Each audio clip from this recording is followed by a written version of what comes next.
Trường mầm non Xuân Đỉnh B, tổ nhà trẻ. Lĩnh vực phát triển ngôn ngữ. Chủ đề sự kiện phương tiện giao thông. Hoạt động làm quen văn học. Đề tài thơ tập gấp máy bay. Giáo viên Đỗ Thị Thu Hằng. Năm học 2019-2020. Xin kính chào tất cả các bậc phụ huynh cùng các con học sinh trường mầm non Xuân Đỉnh B. Chắc hẳn các con đã được nhìn thấy máy bay, và cô còn biết có một số bạn còn được đi máy bay nữa đấy. Có một bạn nhỏ rất thích muốn đi máy bay và đã tập gấp một chiếc máy bay. Hôm nay cô sẽ dạy chúng mình đọc bài thơ Tập gấp máy bay do bác Lê Bính sáng tác nhé.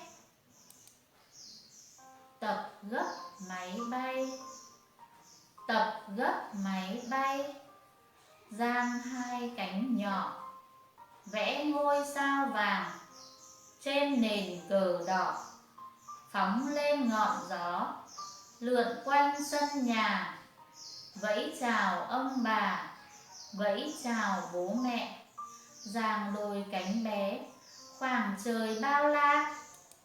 Cô vừa đọc cho chúng mình nghe bài thơ gì rồi? Cô vừa đọc cho chúng mình nghe bài thơ Tập gấp máy bay đấy. Bài thơ Tập gấp máy bay còn được cô đọc lại một lần nữa, kết hợp với tranh minh họa. Bây giờ cả lớp chúng mình cùng chú ý lên màn hình nghe cô đọc bài thơ nhé. Bài thơ Tập gấp máy bay.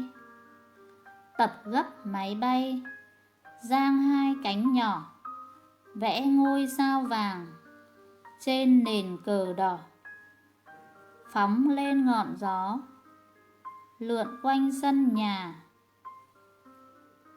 vẫy chào ông bà, vẫy chào bố mẹ, dang đôi cánh bé, khoảng trời bao la. Cô vừa đọc cho chúng mình nghe bài thơ gì? Đúng rồi, cô vừa đọc cho chúng mình nghe bài thơ Tập gấp máy bay đấy. Bài thơ Tập gấp máy bay nói về một bạn nhỏ rất thích đi máy bay. Bạn đã tập gấp chiếc máy bay và vẽ lên máy bay ngôi sao màu vàng đấy.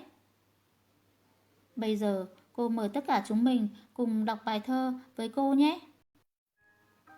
Bài thơ Tập gấp máy bay. Tập gấp máy bay, dang hai cánh nhỏ, vẽ ngôi sao vàng trên nền cờ đỏ, phóng lên ngọn gió, lượn quanh sân nhà, vẫy chào ông bà, vẫy chào bố mẹ, dang đôi cánh bé, khoảng trời bao la. Cô vừa đọc cho chúng mình nghe bài thơ Tập gấp máy bay rồi. Thông qua bài thơ Tập gấp máy bay, giáo dục các con phải biết giữ gìn sản phẩm của mình và giáo dục các con phải biết yêu thương ông bà, bố mẹ nhé. Ở nhà, các con hãy nhờ bố mẹ bật video và học thuộc bài này cho cô nhé.